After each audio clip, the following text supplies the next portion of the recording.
I really hope that this is not the first time someone has told you that a great way to improve upon your writing is to read more.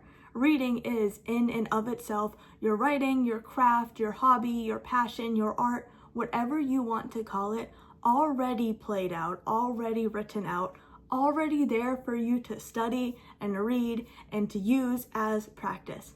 I'm not saying to plagiarize other works. I'm not saying to steal other authors' ideas. But what I am saying is that when you are reading, whether consciously or not, you are subtly picking up on how they structured that paragraph, how they properly displayed that genre, how they utilize foreshadowing, plot twists, how they put their commas in the right place. You are seeing that in place, and next thing you know, when you continue writing, you're going to start getting a little bit better too, because you've seen it done before, and now you just need to do it yourself. That's just the way the writing world works. But what you may not have been told before is that the actual words contained within the pages of a book aren't the only thing you can draw inspiration upon, but the cover, the formatting, whoever edited the book, maybe even the actual page size, all of those things you can draw upon as an author and reflect into your own work. Again, don't plagiarize, but you can certainly use those ideas using a handy dandy little thing called the copyright note. This is the copyright note right here. It is usually found within the first couple pages of the book after the subtitle and title pages, and it tells you that basically the author owns the work. So it starts with a little paragraph that says something like, this is a work of fiction, names, places, characters, and incidents are product of the author's imagination, blah, blah, blah, blah, blah. Fun fact, technically speaking, this is also copyrighted, so definitely tweak it a bit so it is your own. Anyway, right here is the rest of the copyright page. So it tells you copyright at Paris Kaufman. That's me, I'm the author. It tells you first edition, when it was published. Then it tells you down here, this handy dandy little detail, tells you who did the cover.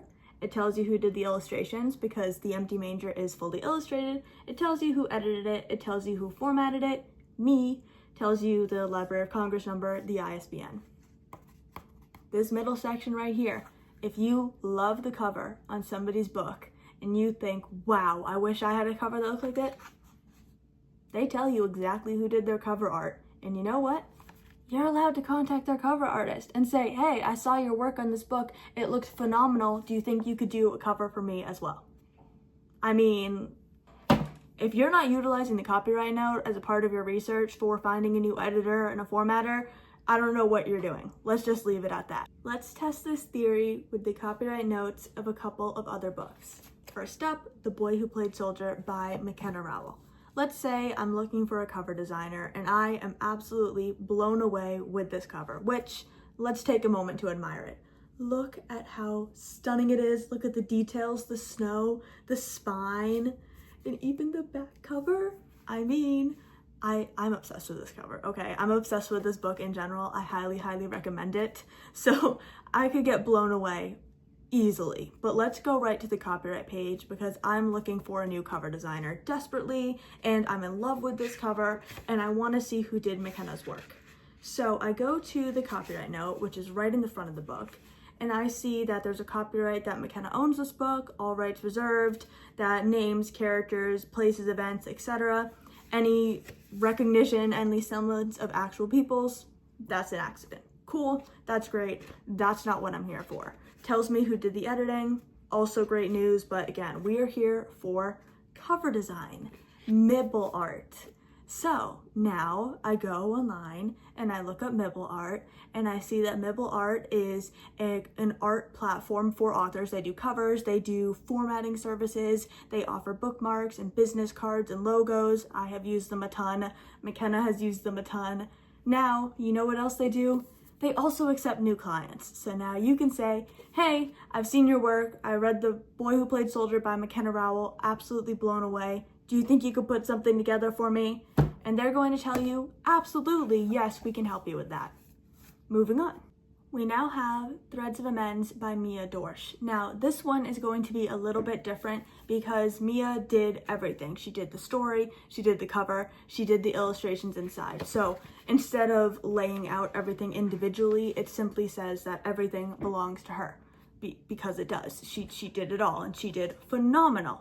Speaking of how phenomenal of a job she did, I happened to win this book in a giveaway, and I was blown away with the illustrations inside. In fact, I was so blown away that I messaged her on Instagram and I said, "Hey, I really love your work in Threads of Events. Any chance you could illustrate a book for me?" That's right. That is exactly how I found the cover designer, the interior illustrator. Here's some chairs. And she also did a lot of the merch I have. So she did my stickers, she did my not my business cards, my bookmarks. She did the coloring pages that you see. All because I owned her book. I fell in love with her book. I looked to see who did the work, saw it was her, contacted her, and boom, I found the best illustrator ever. I'm sorry, but I mean, you really can't beat this, so I digress. So that is how I would utilize the copyright note to find things such as an illustrator, a cover artist, a formatter, and even an editor. I will leave a note when it comes to finding an editor. It is a little harder than simply looking at the cover, seeing they have the exact style you want, and contacting them. You need to really see if you fit well with an editor. It also depends on what type of editing you need, copy editing versus developmental editing. They might have specifications where they only take certain genres. It's a little harder than simply looking at the note and contacting them. It can still be done with extra steps though. I digress. Copyright note's not the only thing the books on your shelves can help you with. When I was deciding what page size I wanted to publish with, and the page size is, I mean, that's the page size, like literally what the size of the page is.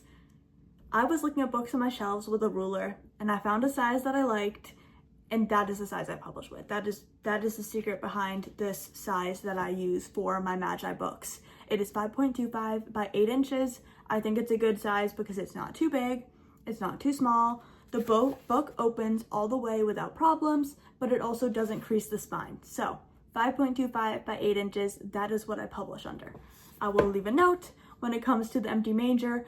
I don't have books on my shelves in this genre, and there are definitely certain genre rules and specifications when it comes to all of these things. So when you're publishing fantasy versus dystopian, the cover art will probably look different, the page size might look different, the font you use might look different. So I did a lot of research online as well as went to the library and went through a bunch of books to see what exactly they had.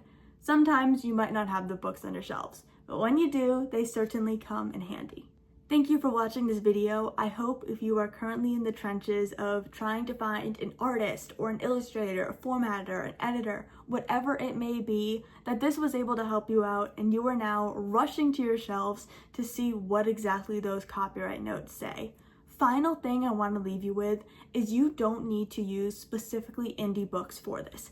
I personally tend to lead towards indie books because I know that there's easier access to a lot of these independent contracted freelancers when it comes to artists and formatters, etc. When it comes to traditionally published books, absolutely you still have access to those things. I can think off of the top of my head, I know a couple of indie authors who have used the same editor as Suzanne Collins with The Hunger Games, which is epic, by the way. I know a couple of artists, cover artists that work with traditionally published authors and indie authors. They are out there, but sometimes with the way agents and contracts works, it's extra steps that I personally don't want to deal with. But if you're ready to deal with those extra steps to get the absolute best thing you possibly can find for your book, 100% I'm telling you, go for it. It does not hurt you to ask, even if they say no. All right, I'll leave you with that. Thank you again for watching this video. Don't forget to subscribe. We are almost at 1,000, so when that happens, I feel like we need to do something exciting. So comment down below what you think I should do to celebrate 1,000 subscribers, hopefully by the end of this summer. Thank you again. Whatever time it is, morning, evening, or night, have a great day.